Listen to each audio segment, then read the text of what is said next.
bands such as Limp Bizkit and Blink-182 almost seem to be revelling in their own stupidity. And I think Radiohead saw themselves as being different from that. But it's this English thing, isn't it, where you try to hide like any sense of like achievement or of success or anything, but it's like an emotional cloak. It is, I suppose, yeah. Wow, that's a bit deep. Ooh, that's a bit deep for MTV. The computers went down for the lights, so the lights were shining right. That's ironic, isn't it? Yes. You write songs particularly for the ladies? The ladies. I'm gonna die. They're Radiohead. They're one of the biggest and best bands in the world, and which record company is going to tell them what they can and can't do?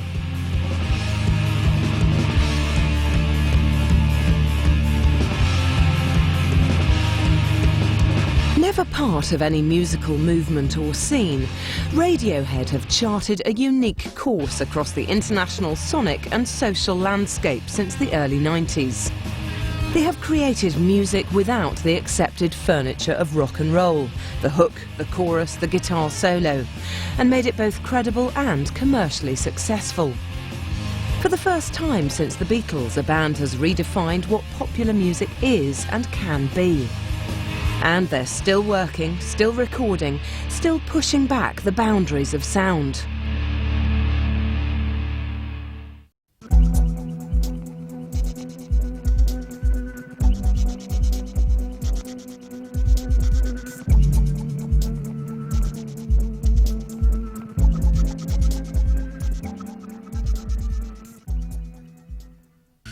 We've always got to remember about any band that comes out of Britain is that social class, whether they'll admit it or not, is an important consideration.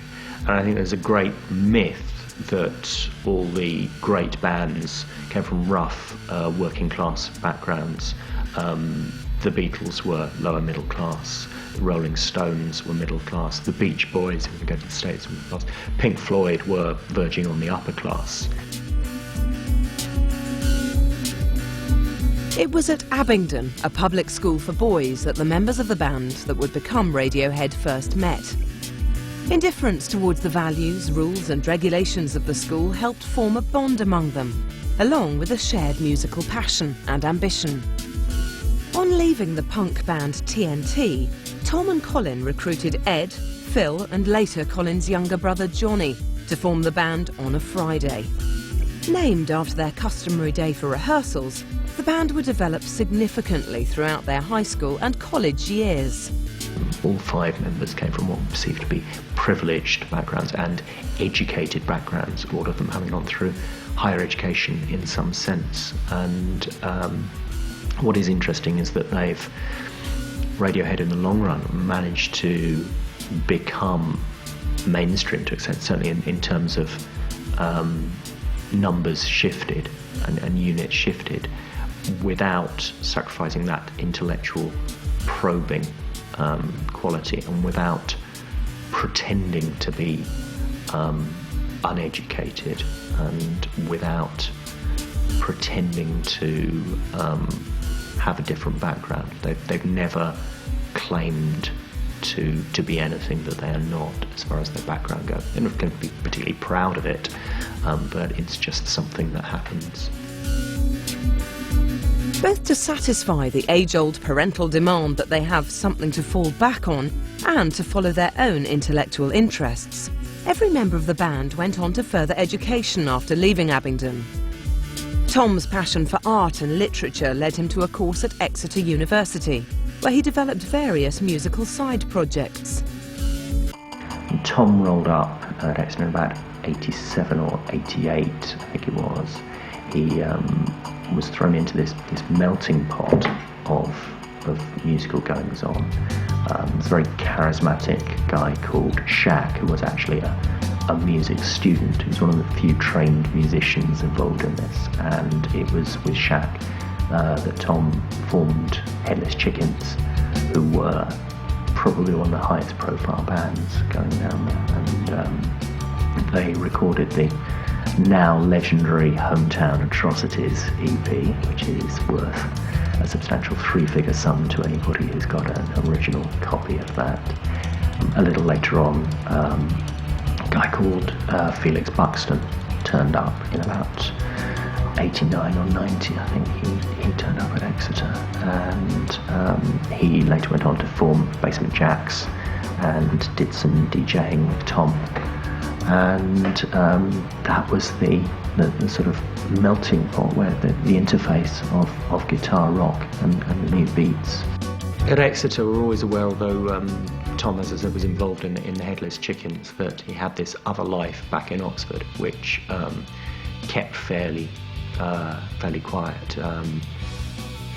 On a Friday were on hiatus, and we knew that he'd go back and play occasional gigs, but usually during the vacations. But did give a sense that what he was doing was just a staging post. He became briefly involved in Shaq's follow-up project, which is called Flicker Noise, which was a more industrial, electronic, techno type thing, breaking away, although I think he played, Tom did play guitar on that.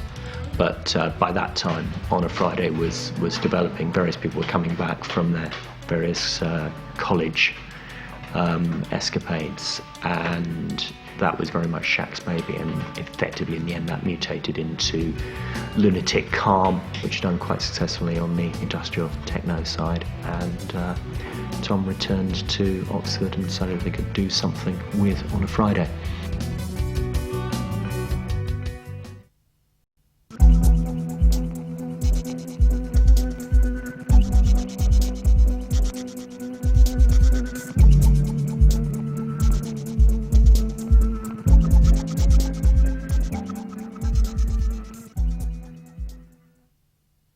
After 3 years of academia, the band members returned to Oxford. During their absence, the rock music scene in the city had begun to bloom. Oxford's musical heritage up till that point had been primarily classical and folk, but this all changed with the emergence of the guitar band Ride, who blazed a trail for the rest. When you see a band that have played in your local pub and come through the local ranks, and then you see them on Top of the Pops, that actually, you know, I don't know, I'm not a musician, I'm not in a band, and I've not been in that situation, but you certainly detected that everyone felt that if Ride could do it, why couldn't they do it, you know? For the likes of, you know, Supergrass, Radiohead, they were obviously just sort of starting and thinking about, you know, getting their act together or whatever, and, you know, I guess from their point of view they could see that, yeah, you know, you can be a band here and it can happen. So I guess it was I suppose it's quite inspiring to other people that were trying to do that creative thing. It opened up the possibilities that when they finished at college, that music was an option. You know, it wasn't just going to be a hobby, you know, to actually do this as something that you were going to do with your life. On their return to Oxford's live circuit, On a Friday caught the attention of Ronan Monroe, editor of the local music paper Curfew. Well, I just started running a sort of magazine come fanzine to cover the Oxford music scene. I just left Our Price Records a few months beforehand, and Colin basically took my job. So whenever I went in to deliver the paper, I'd always have a chat with him, and he mentioned he was in a band. I don't even remember if he told me what they were called at the time, and just said that they were playing a couple of gigs and would I come along and review them. So I reviewed that first gig because Colin, you know, asked me to come along to the gig. And although I was impressed then, I think it was the third time I saw them when they played up at the Polytechnic, which is now Brooks, with a couple of other local bands, and it was one of those nights where everything went wrong. I mean, they were the first band on, supporting a band called Death by Grimpers, and, you know, bad sound, everything. Tom was having a tantrum on stage, but it was just fantastic, you know. I mean, it was one of those nights where everybody's either I hate this band or I love this band, and there was such electricity there. And it was that night I just thought, well, I've got to put this band on the front cover because, you know, there's just nothing else like this around. It was just really, really exciting. So, you know, I just said, do you want to do an interview? And they were all up for it. What I didn't realise at the time, they were all living together in the same house. in East Oxford, and apparently before I went round they were all really nervous, and I'd only interviewed about half a dozen bands before, so I was nervous enough, and it sort of seems odd now to think that they could be worried about anybody coming to talk to them. But it was, you know, it was a personable interview, you know. Spent a lot of time just talking about music and what we all liked, but the one impression I really got from talking to them was how determined they were. I mean, they were saying, we've got to take this seriously, there's no other way to do it. And, you know, a lot of bands say they want to make it, but most bands don't have that thing within them that will actually make them succeed, and there was a real determination. I wouldn't go as far as saying a real fire at the time, or not that I saw anyway, but there was such a determination to make the best of what they had, to take their chance, and they obviously did.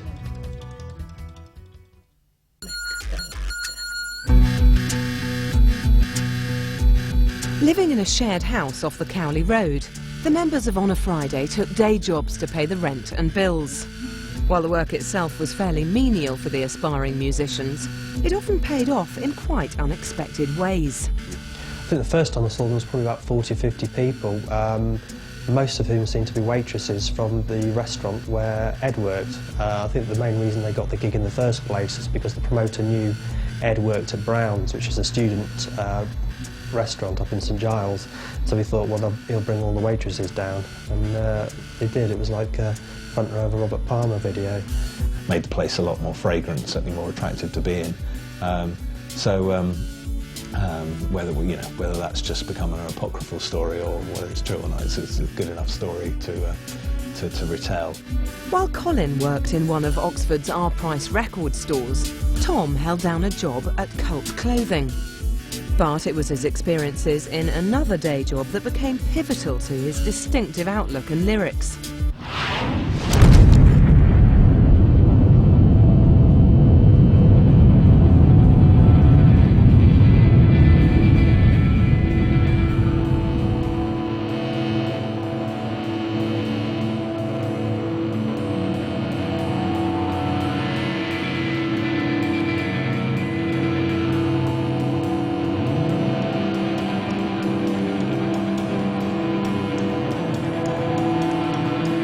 Nervous child who was often bullied, Tom had undergone several operations to correct a problem eye, and then endured long bouts of isolation whilst he recovered.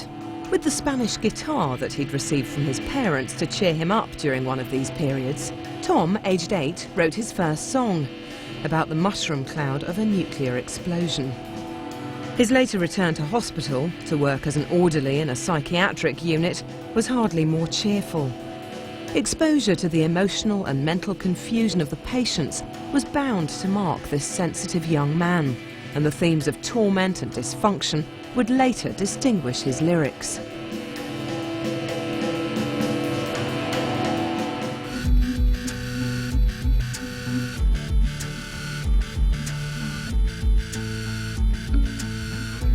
On a Friday would travel to the outlying village of Clifton Hampden, where they booked the local village hall for rehearsals. Outgrowing that, they moved further afield to the isolated studio, the Cold Room.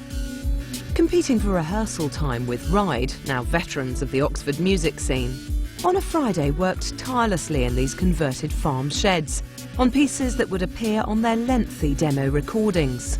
They were always doing quite a lot of demo tapes, and I'd started just like a news sheet for gigs in the summer of '86, just when I'd started working at Our Price, and there were quite a few local gigs going on. There was a promoter who was doing Friday night club at the Jericho Tavern. The first review I did, I believe, is I don't think I'd done a live review before that point, although the band had played, was a demo tape, but I seem to remember it had like 15 tracks on. It was quite hard work to get through the whole thing, because normally bands will choose their best 3 or 4 songs, but obviously they had a bit too much access to the music room at school or whatever, and decided that they would roll out their full repertoire. And all I can remember is that it was very, very much wanted to sound like REM. One of these demo tapes, which included Stop Whispering, was heard by Chris Hufford, who invited them to record at his and Bryce Edge's Courtyard studios. A copy of the resulting tape, Manic Hedgehog, was given by the enterprising Colin, still working at Our Price Records, to the store's visiting EMI sales rep and about to become Parlophone A&R man, Keith Wozencroft. He attended a sold-out gig at the Jericho Tavern and, competing with 20 other A&R men, signed the band, with Chris Hufford as their manager, to Parlophone. Changing their name to Radiohead, the band had little impact and sparse airplay with their early recordings, but they continued to gig intensively around Oxford, where they were attracting positive press attention and a growing fan base. Moving to London may have been an option, but it was not one the band seriously considered. From their vantage point in a quiet city with a supportive local music community, London represented a way of life and a music scene from which they chose to keep their distance. The breakthrough for Radiohead, when it came, was from an unexpected quarter a long way from Oxford and London.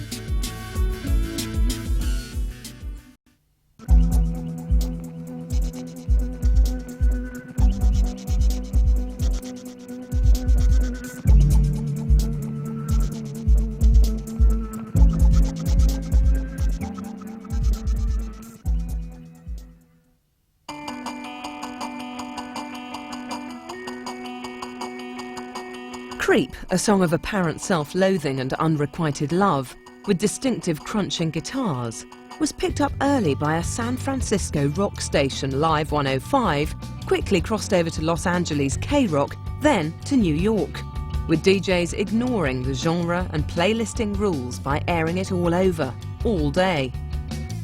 The shockwaves of the chord it struck with disaffected youth would soon be felt back in the UK and then around the world. But not before MTV had clutched the song in its clumsy embrace. Bizarrely, it was America that discovered Radiohead. It was pretty much by fluke. It was down to one alternative radio station. They released a couple of singles. Creep had crept into the British charts but hadn't made much of a splash. Most of the music press acknowledged their existence, but they really were seen as also rans. And then this one radio station started putting Creep on heavy rotation. No one individual can really be blamed for that. But suddenly, you had a phenomenon there, rather startling, especially because the band thought that the single itself had failed, and they really had their backs against the wall. And by process of osmosis, it started going out on all the other college and alternative radio stations in the States. Then they got on to MTV, which was a very bizarre scenario. There was the appalling situation where they were at an MTV beach party where they were looking extremely ill and miming along to Creep while women in bikinis were jiggling alongside them. And they were being, I think, presented as something of a novelty band. EMI began to put more weight behind promoting the hit song and decided that a video was needed. When I made Creep for Radiohead, I was pretty much starting out in the business. I was fresh out of film school. I'd made a couple of other sort of indie videos, and really I was doing the rounds of the record companies and just trying to get a break. I think the reason they asked me to do Radiohead primarily at that point was probably because I was cheap. Because obviously, you know, starting out, you're willing to do things on a lower budget and put yourself out to make it good. So I think what they saw in my show at the time was that I was, you know, able to do something of, you know, reasonable quality without a lot of budget. And also, I guess some of it was probably quite interesting to them. I'd done work with 9 Inch Nails and some other bands, you know, where the imagery was quite strong. But at the time, I think the thinking was that he was a new band, nobody really knew anything about them, so they wanted to just keep it simple and just present the band doing what they knew how to do, which was playing. And I think, you know, putting them in their hometown with a home crowd gave production value, because obviously, you know, that was something that already existed. They didn't have to hire extras to be excited about watching the band play. At the same time, they couldn't really take them to London and put them in a big venue because nobody would have turned up. So it was really just a way of getting something of the band on film, I guess, from the record company's view. You know, they would be able to see what the band were like on film. It would enable them to just present the band to other departments, other branches of the company in different countries, and I don't think at that point, to be honest, anyone had really expected it was going to do what it did and become such a big hit. One thing I do remember is in an early meeting, I think, with the record company, I think they had some concerns about Tom having a lazy eye, and I remember thinking, well, what the hell do we do about this? So I think the stylist had like a big bag of sunglasses. There were all kinds of tricks that were going to be tried, and you know, on the day, I think we went through this whole rigmarole with Tom, who, you know, I have great respect for him. He didn't seem to actually give a monkeys about any of this. I don't know whether it was ever an issue for him, but certainly it didn't seem to be. And I think we all decided in the end that this was actually just very silly and we should just drop it and he could just be who he was. However, having said that, I think from memory that because I'd mentioned this to the cameraman at the time, he had actually put a top light in for Tom, and it was partly for that reason, and also partly because it was such a tiny stage that the ceiling was only, you know, a couple of feet above Tom's head. So we'd been racking our brains about how to light him, and I think eventually the DP just stuck a light bulb on the ceiling with a bit of black foil around it and decided that was the way to do it. And of course it gave Tom this incredibly moody look with these hollow eyes and, you know, very strong cheekbones, and it did actually give something to the song, because I don't think we would have ever ended up doing that if it wasn't for this whole silly thing about, oh, Tom's got a lazy eye. And I think a lot of people, that was the first time they ever saw Tom, and he had this very strong, haunted look. Radiohead's debut album, Pablo Honey, was released to mixed reviews and unspectacular sales.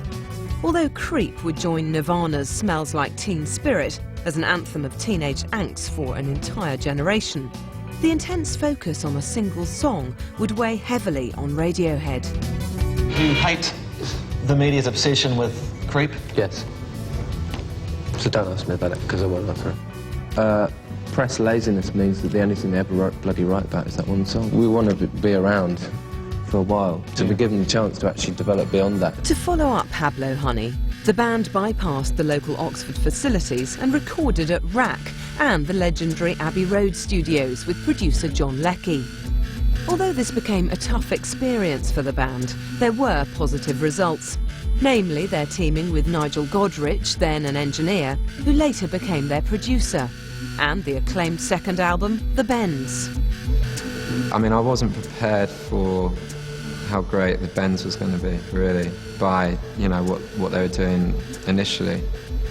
And I think The Bends then, I caught onto that a little bit later, but it was one of those records. I'd just gone through a breakup at that point, and so I think I just got a copy of The Bends, and that was when I just thought, man, this group is pretty amazing.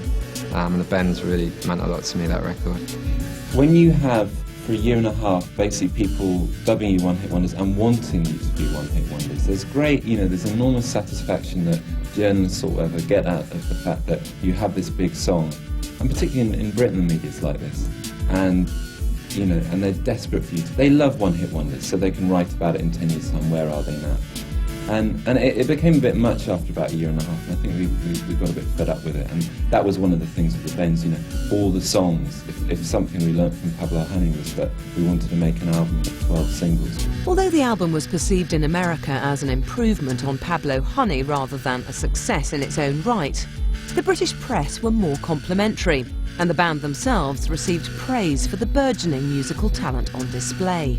Johnny Greenwood is probably the most musically adept of the five band members, and he can be seen, if you like, as the musical director. of the whole group.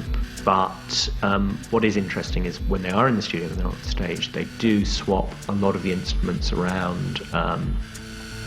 Tom will play bass on one track and Colin will be playing keyboards or percussion or something like that, as it seems fit. They don't simply pick up their instruments and stick to them in the conventional manner. And towards the later albums, they gradually broke away from listing individual instrumental credits, again moving away from the idea of them being a conventional guitar, bass, drums rock band. The band, worn out, shaken and tense, left the country and took to the road. They toured the States supporting REM, which proved to be a positive move. Lasting friendships were formed and their indie cred in America grew.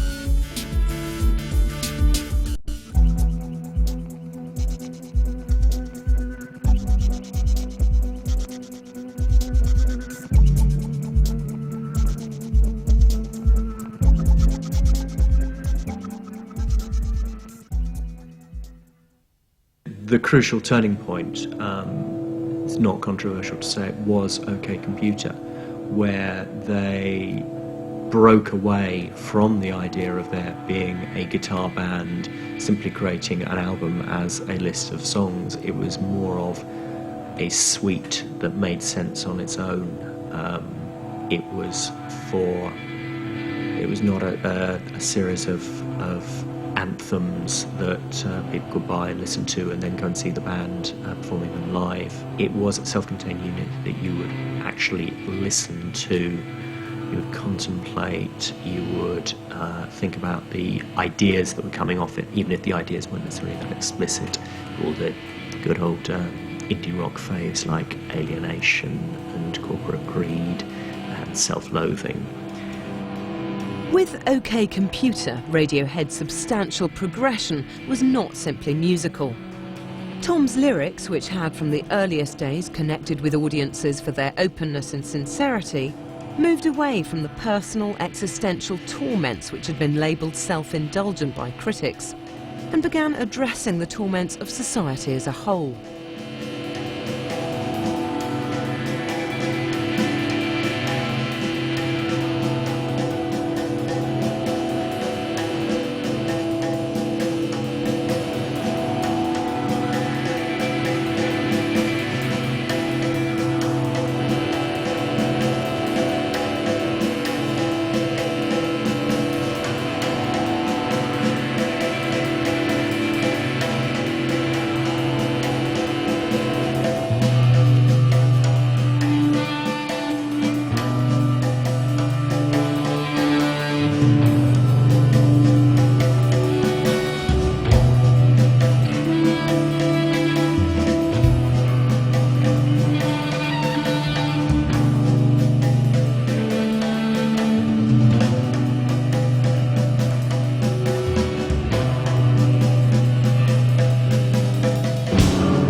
Dissecting the modern world and finding moral confusion, apathy and distress at the practices of the establishment, Tom's lyrics attacked advertising, consumerism and a state built on fear through his use of personal and social metaphor. I think that Tom has this ability as a lyricist, which is a few great lyricists have, is the ability to reinterpret what he feels in a new way that people haven't maybe heard before, but people think that he's writing for them. Radiohead, I think, perceived themselves to have to an element a didactic role, a teaching role, in that they can, they have a responsibility with their great popularity, especially with younger people, that they can communicate political ideas, social ideas, sociological ideas to a wider audience. I mean, the most obvious example of that was in the late 90s when Naomi Klein's No Logo book came out, which is basically a critique of branding culture and globalization, and it became something of a Bible for the disaffected intellectuals, which Tom York was presenting himself, and became quite evangelical. The idea that it was okay to read books and it was okay to use words of more than 2 syllables ran slightly counter to what I think was a dominant feeling in rock music, certainly in the late 90s. And I think Radiohead saw themselves as not necessarily consciously standing up against that and talking it down, but being different from that and having a responsibility that to their fans, that they could show them another way to go.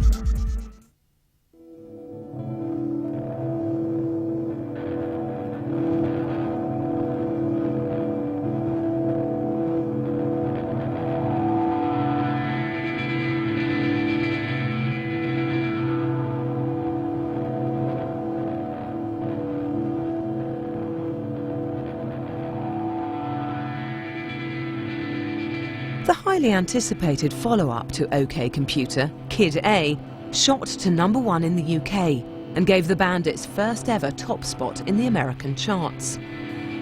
Pushing the electronics and distortions of the previous album to the foreground, Kid A represented another progressive step for the band.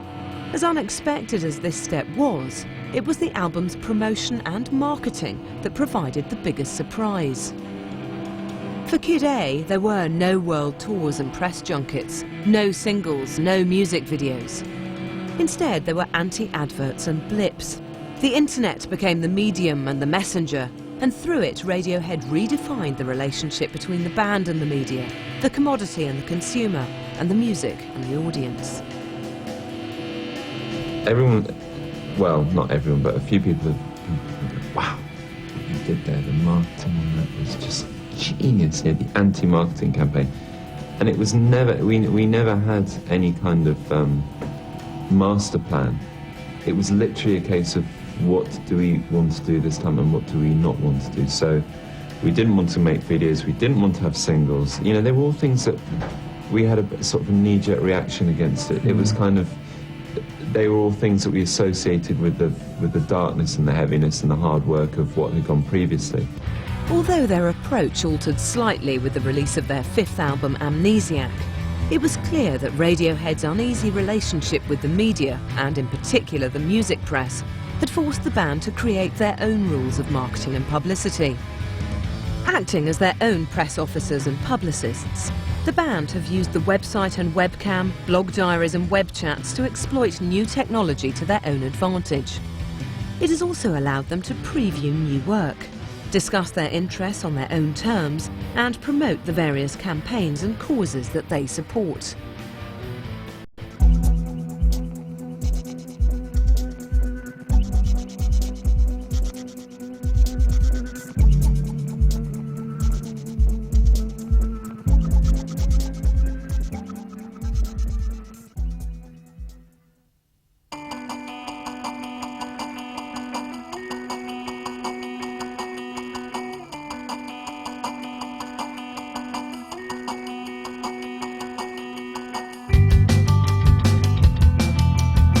Tom's presence at the G8 conference in Cologne and the depth and range of his knowledge helped Jubilee 2000 publicly raise pressing issues regarding the IMF and World Bank.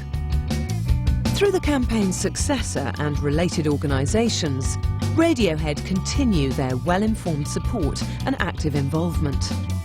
According to Tom, using the band's fame to attract media and public attention for these causes is the only real use which celebritydom has. I mean, if you have countries on their knees, and really the only way to get them back is to, you know, have a sort of level playing field, is to use the correct corporate terminology. And I think that's really not happening at the moment. It's clear that Ed and Tom want to know what's wrong with international trade. Their involvement in the mass lobby was fantastic. They worked so hard the whole day, taking part in actually meeting their MP and lobbying their MP. Now, you can't do that if you don't know quite a bit about trade. Standing there and talking to a politician. And they also got interviewed on Newsnight as well, which was fantastic. And to be able to have somebody who has the profile of Radiohead, but is also capable of sitting down and having a discussion on Newsnight about trade is something that the trade justice movement is hugely fortunate to have. On a personal and local level, Phil has been for many years a volunteer for Samaritans, which provides anonymous counselling and support for those experiencing emotional crisis, loneliness and despair. Radiohead give their collective support to Phil and the organisation's work through providing Samaritans with exclusive recordings, publicity and benefit gigs.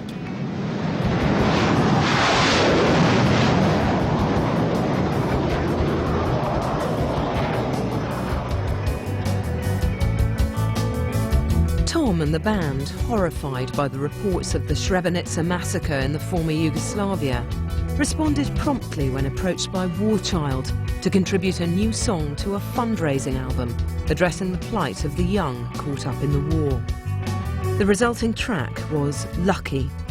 In 1995 we put together the Help album, which was for Bosnia. It was just after Srebrenica massacre, and it was recorded on one day and released the following Saturday. And Radiohead's track Lucky was probably, in fact, was the standout track on the record. And since then they've supported in lots of other ways and then got involved in Jubilee 2000, which we are also involved in, which I think Tom was extremely useful for that campaign because he's a very intelligent speaker. He does know what he's talking about. He's sort of respected for that, I think. He's respected as a serious musician. It isn't just seen as just some pop star dipping his finger in.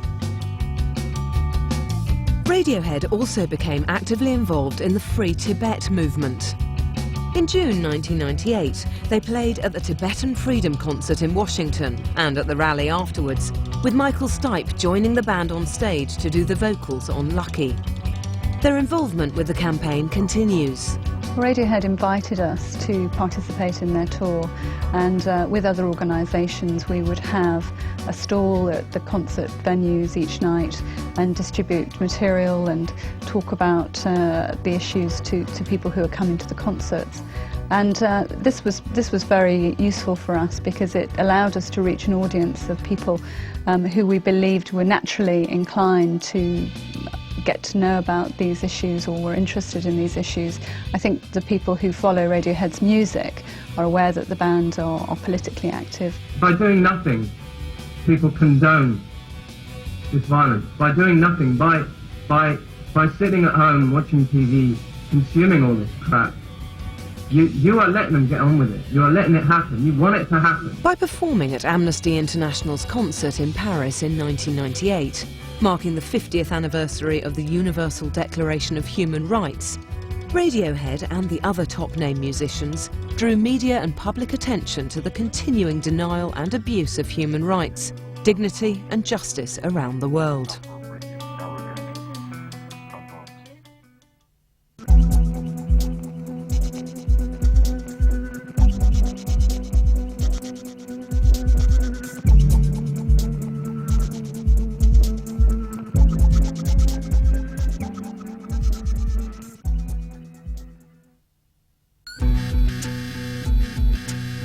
Local Local audiences and music-related businesses in the Oxford area, where most of the band still live and work, have long benefited from Radiohead's presence, support and custom. But the only UK concert of the Amnesiac World Tour in 2001 was something special for everyone involved.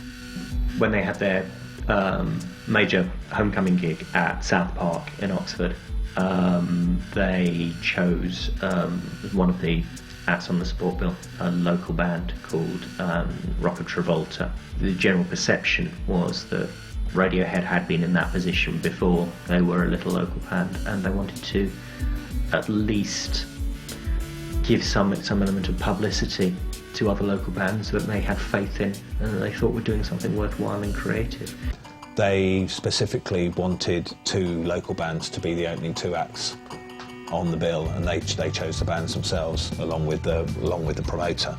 It was us and Hester Thrall were the 2 smaller local bands. Of course, Supergrass and Radiohead and Sigur Rós have all kind of established themselves, so for us it was kind of quite a big deal, and especially having gone up first, to see all those people and you're just there, like, you've got to open a show for one of the biggest bands in the world. And it rained during everyone else's sets. Yeah, we got sunshine. Yeah. Sunshine. So there's the sun out for us, and we're there in front of probably about 20 or 30,000 people by that time, and opening for one of the biggest bands in the world, and one of their biggest shows that they had headlined. I mean, they had done Glastonbury to that sort of size crowd, but as far as a headline show for them, I think it was one of the biggest things they'd ever done. And they were like really nervous as well, weren't they? They were. They actually messed one of their songs up and they had to start it again, like on stage, and it was like thinking. We'd heard that before, that like a week before they were getting really nervous.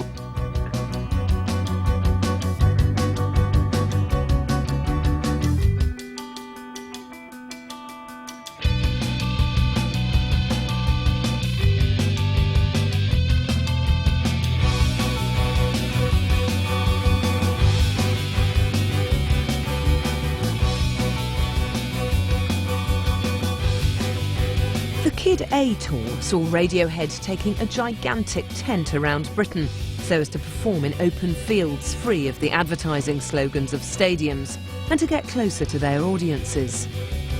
And their fans have travelled with their own tents to Glastonbury to be with the band in '94, '97 and now in 2003.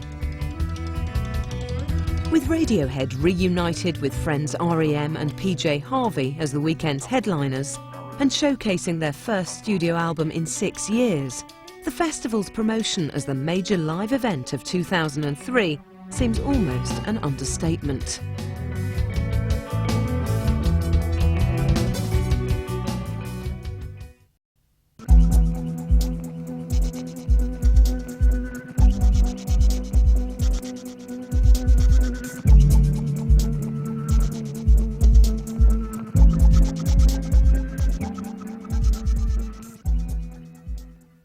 Radiohead's latest studio album had its conception at twilight in the quiet country lanes and fields of the south of England, where Tom's glimpses of the creeping edges of darkness in the hedgerows would provide its central metaphor.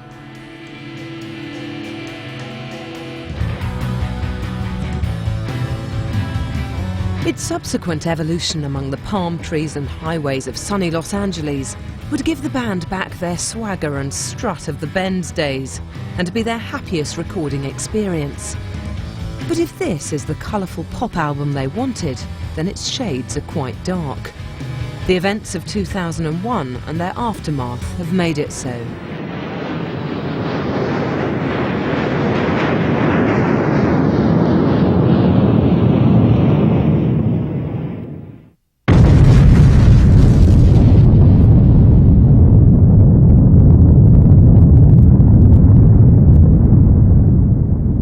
Standing outside Park Bühne where Radiohead just ended up a show that will be remembered for a long time. Despite Tom York's announcement not to refer to today's tragic events, he came back to it in the second part of the show. Did you hear about the aeroplanes? Did you hear about what happened in New York and the Pentagon? He asked the crowd. A lot of them replied in confusion and disbelief, as they had been queuing outside the venue the whole day and didn't know what was going on. Tom dedicated the last song of this remarkable night, Street Spirit, to the US president, saying, "Let's hope that George W. Bush doesn't start World War III."